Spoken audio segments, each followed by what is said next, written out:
Hey, what's up? What's up? Okay, we're back at it again. We're going to give this another go. We have our infamous Hollis Hillhouse who's going to join us. Now, what's really cool about Hollis Hillhouse is that she's actually been a volunteer with Earth Matter for like 12 or 13 years. That's pretty amazing. And what's even more amazing is that she takes care of the animals. So, if you know us, we have chickens on the island and goats, and so many people come join us to even pet them. 16,000 visitors a year to be exact. Well, for 2021. And so Hollis is going to be able to walk us through about what she does, how does she train other people to do animal care, and why she stuck around at Earth Matter to begin with. Okay, so let's get Hill House up here. I'm going to invite, and she's going to join us. Now, to give you a little bit of background about Hollis as she begins to join us. Hey, Hollis, I'm so glad to Hi, have you. thank So, you. I'm sorry I'm late. I had to get a glass of eggnog. of course, and that's the way we should do it. So let me go ahead and give everybody a little overview about who you are. So again, they know that you take care of our animals, you take care of our chickens, and they can't wait to learn a little bit more about that. But were also in the cosmetic and fragrance background for a long time, and even retired from the French cosmetic company, right? Where you were VP of international training, like you did all of that. And so just start us off with why Earth Matter? Like, how did you land there? Well, it wasn't anything that I planned. I knew this is what I know about composting at that time, zero. And about animals, zero. I never even had a pet. And I was riding my bike around Governor's Island one day, came across a compost center and went in. And the person who is in charge of Earth Matter, Marissa, she has a really long arm when it comes to like hooking volunteers and luring people in. And she saw me looking around and she approached me and I had just retired from working my whole life, and she said, oh, we have this compost center and this and that, and do you think you'd be interested in volunteering? I didn't have anything else to do, so I said I would. And that was before we even had chickens. So that was, I think, 13 years or Mm-hmm. 14 years. Yeah. And very shortly thereafter, she got the animals in. And that it was just pure chance, pure accident. And after talking with her for a few minutes, I thought, you know what, this really sounds interesting and it sounds like a good thing. And I don't have anything else to do, so why not? Yeah, I mean, first of all, thank you for even volunteering for the last, 13 years with Earth Matter, because all of that is so incredibly helpful, right? You even, you were taking care of the chickens, but you taking care of the chickens indirectly helps us move 1 million tons of composting off the island, right? Like that's the amazing part of it. So like, okay, so now we know how you kind of got started. Tell us a little bit about what you're doing now, right? You're doing the animal care. So what got you started to do the animal care chickens? And if you can you give us like a little pointer? Like, how do you take care of chickens? Well, chickens are compost workers. On Governor's Island, they're not pets. It's not a petting zoo. They're not domesticated animals. They're compost workers. So they are the first line of composting. When the food scraps come into the compost center, they get dumped out on the hoop house floor, and the chickens start to scratch around and peck and pick things out that they like. And they're constantly doing it. That's their behavior. On the compost piles, on the windrows, they're rotating the compost, they're breaking down the food scraps. Um, but the a lot of people have this idea, oh, you take care of chickens, how nice. And they see those old pictures of movies of farm ladies with an apron on and they're throwing cracked corn on the ground and they look so sweet and the chickens are running around. We're talking about moving, 60-pound bins of food scraps, and we're talking about wheeling around giant wheelbarrows full of wood chips and things. So chicken care is not for the faint-hearted, and it's not for the weak of physical weakness or stomach because you're dealing with rotting bins of food scraps. So my job is to take care of those birds, to go out there and make sure that they are fed and that they are watered. My job is to train other people to do this as well, because it's a great responsibility. The chickens don't care if it's 10 below and there's a nor'easter blowing. They don't care if it's 100 degrees and equal humidity. They still want to eat and drink. And they are counting that someone is coming out there to do that. And you know what? I'm someone. And the people that I am training, they are someone. So we are taking care of the animals who are our compost workers. They're volunteers too. Yeah. And we do this thing with goats in the summertime. So yeah, it's like a little animal haven there. That's amazing. And I love that you're like, look, they're compost workers. They're doing like a big bulk of the job. Now, you said it's not for the faint of heart. So, what if somebody didn't know anything about chicken care, animal care, and they're like kind of curious to get involved? Like, what would you say to them to kind of get them excited about like, yeah, you should give this a go, you know? I would say, I would say, look at all these Instagram posts on Earth Matter. Every Wednesday on Earth Matter, there's a chicken chat post, and it kind of tells you what life with chickens is like and what the job of doing things with chickens is. And there is a tab on the Earth Matter profile. When you click on the profile on the Instagram, it will take you to volunteer opportunities. But I will say that it's a great responsibility. You might not feel like getting up in the morning in the pouring rain and the freezing cold and getting on a train or getting on your bike and riding out to Governor's Island to feed the chickens, but you have to do it. And if you commit, you need to commit. So when we have people that are interested in training, I always tell them like the worst case scenario first and say, this could happen. Prepare yourself for this. It's not easy, but it's so rewarding. If you can do it, it's so rewarding. Governor's Island is a beautiful place. The work and worth and value of the Earth Matter Compost Learning Center is unsurpassed. What we do out there is so important. And so if you want to get involved in something that's really meaningful, and that's kind of like what my thinking switched around to when I began to work at Earth Matter. As I mentioned, I didn't know anything about compost. I didn't know anything about animals. And over these years, I have learned so much. And now I can't imagine going back to a lifestyle of waste and laziness and not really caring about bigger issues.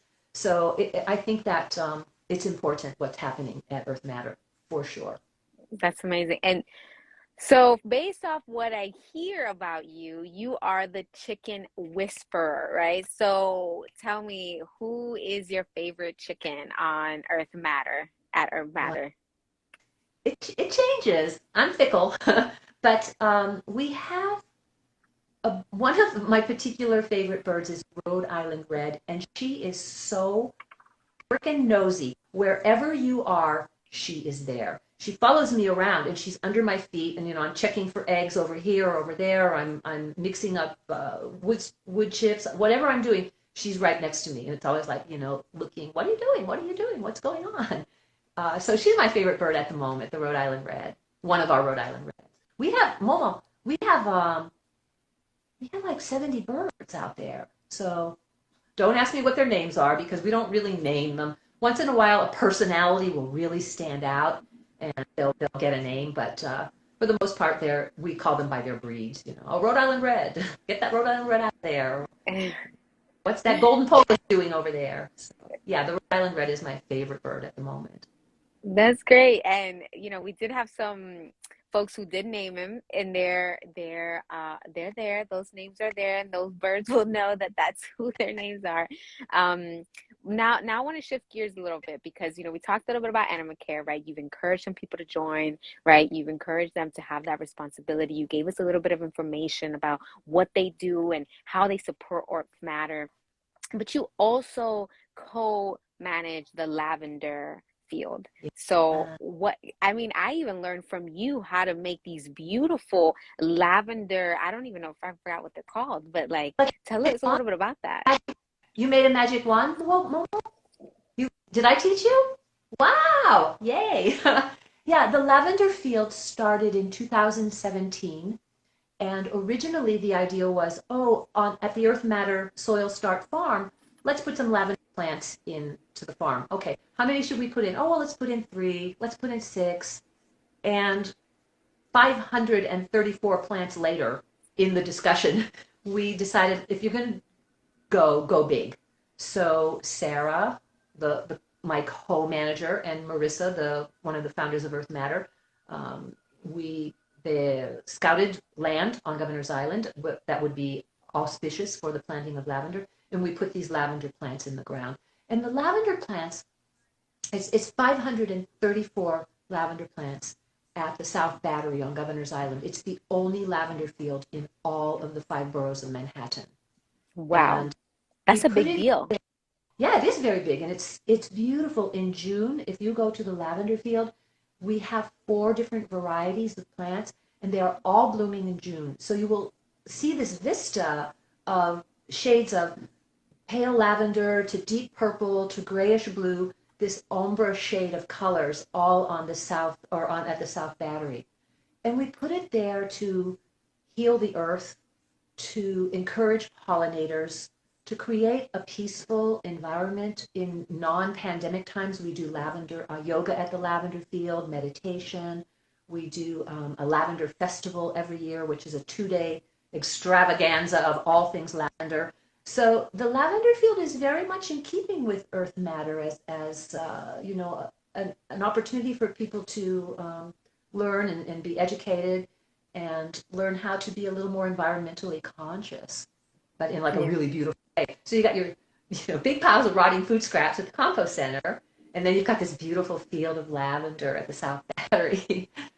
That's lovely. And I think you hit on something that I love you to talk about just a little bit briefly, because there are public events, right, that happen at the lavender field, right, that happen maybe with the chickens, maybe those a little bit less often, but talk about like who comes out to those public events, and like what are some examples of those public events? Why are they important to be free and available to any New Yorker and anybody who's visiting? Well, that's just the right thing to do. I mean, it doesn't cost a lot of money for us to get a yoga teacher and invite whoever wants to come at whatever level and do yoga at the lavender field. It doesn't cost any money to invite people to come to the Soil Start Farm and help us harvest vegetables. That one of the things we do at the lavender field too, by the way, is we have harvest your own opportunities where people are coming out and we can teach them how to harvest lavender and they can harvest their own bouquet. So we do events like that. But I think that Earth Matter is about learning and about sharing, and not so much about, you know, charging people for every little breath they take when they come onto Governor's Island. You get plenty of that in everyday life. It shouldn't be happening in places that we're trying to educate you about environmental issues.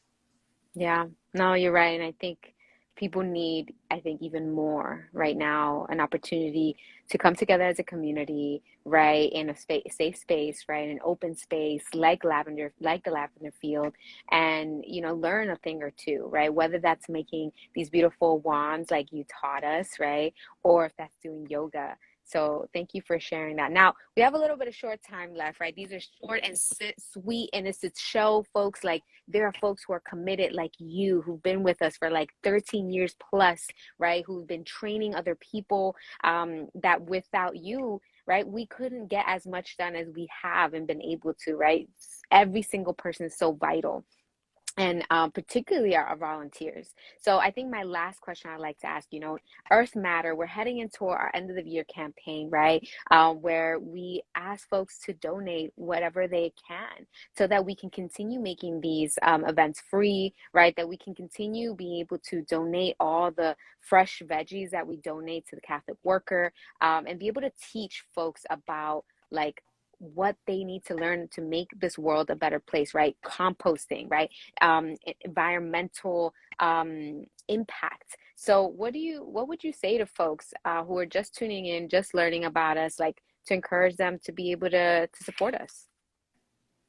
I would say that there's so many things that you can do and participate in at Earth Matter.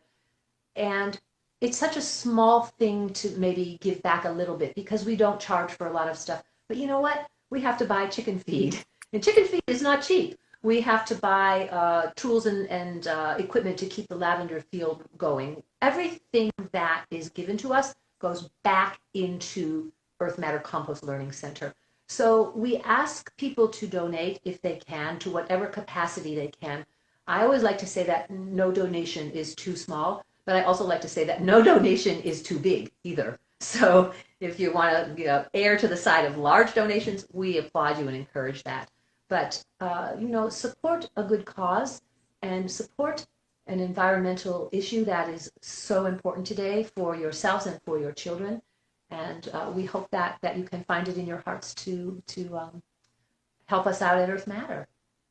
Thank you. Thank you so much, Hollis, Hillhouse. Thank you for joining us, for doing all the incredible work that you're doing with our chickens and to teach so many other generations about how to take care of our compost workers, the chickens, right? And our goats and all in between.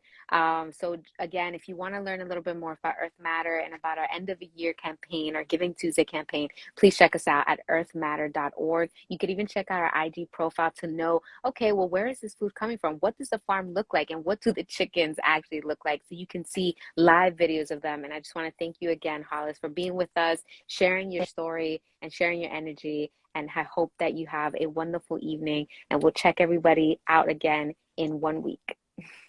Cheers. Thanks, Hollis.